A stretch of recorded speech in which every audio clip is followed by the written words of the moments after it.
Learn more about 1800s medicine shows on this episode of Antique Bottle Stories.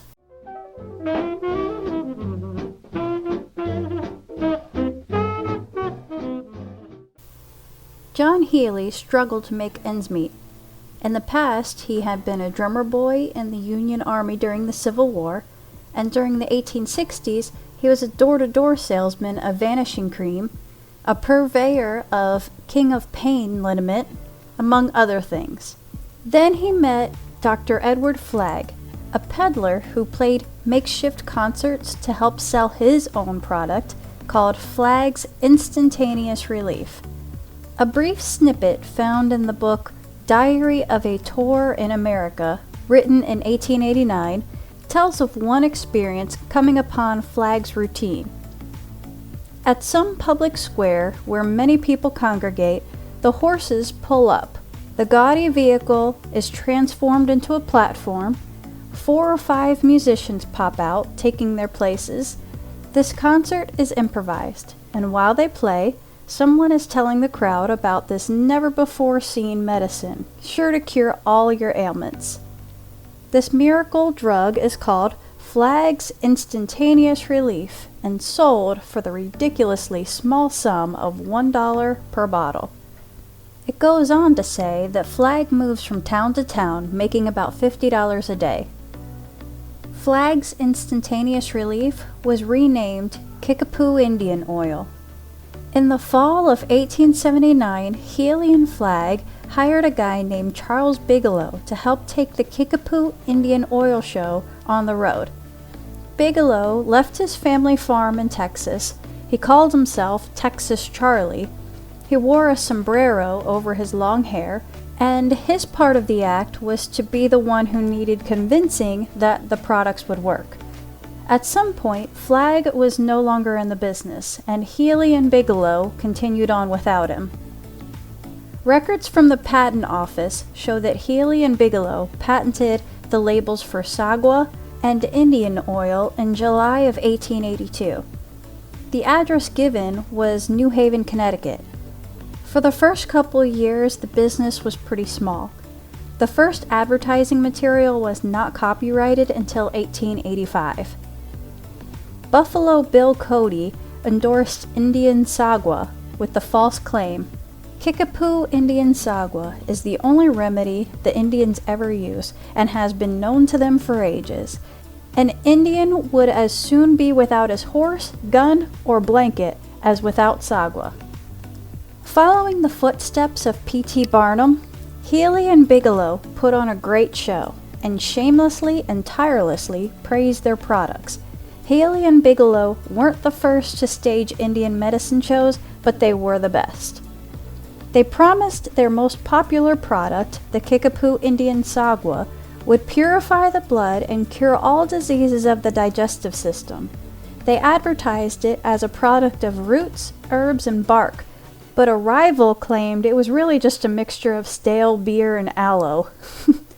The concoction was recommended by the company as a cure for just about anything from earache to cholera, toothache to diarrhea, sore throat, stomachache, burns, cramps, and you can even use it as mouthwash.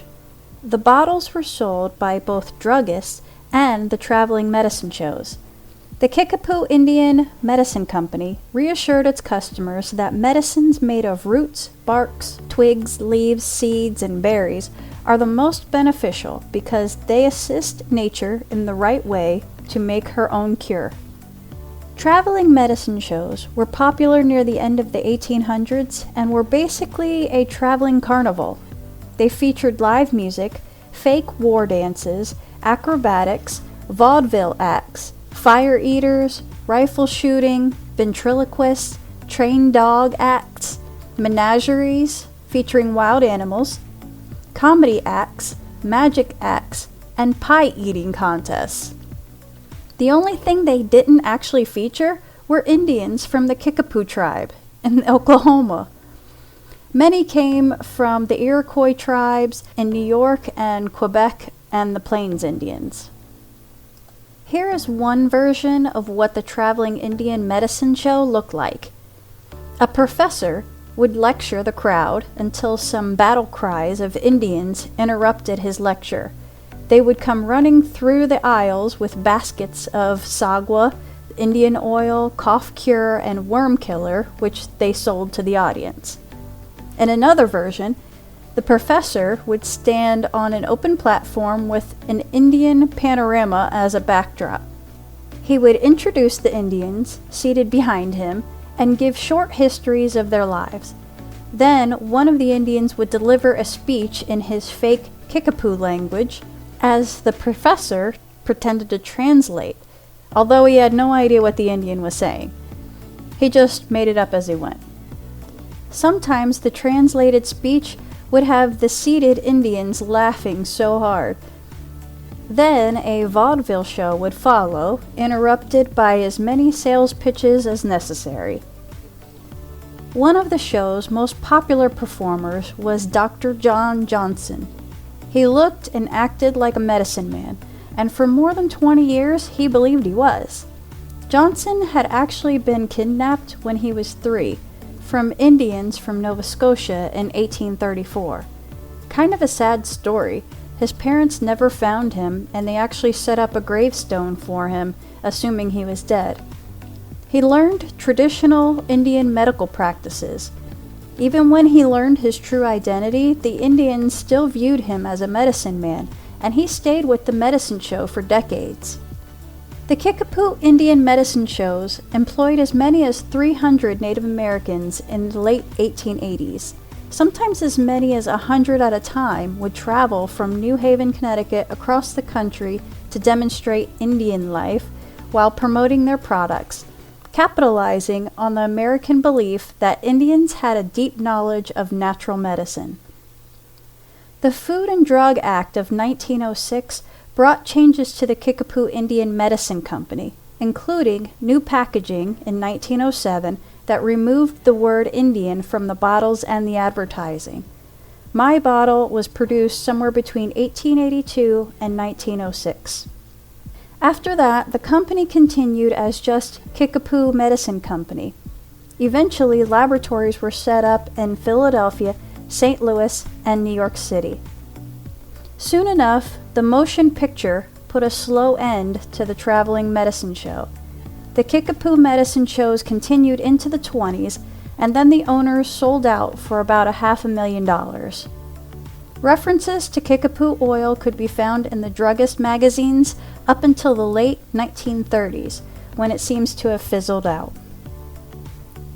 There is a product that still holds the name Kickapoo. Kickapoo Joy Juice was created by Al Capp, who was a cartoonist who drew Little Abner comics. In the comic, Little Abner had an alcoholic drink called Kickapoo Joy Juice. And in 1965, a beverage company called New Grape introduced Kickapoo Joy Juice as a carbonated soft drink. You can still buy a version of it today. Well, hope you enjoyed this episode. We'll see you next time. Thanks for watching.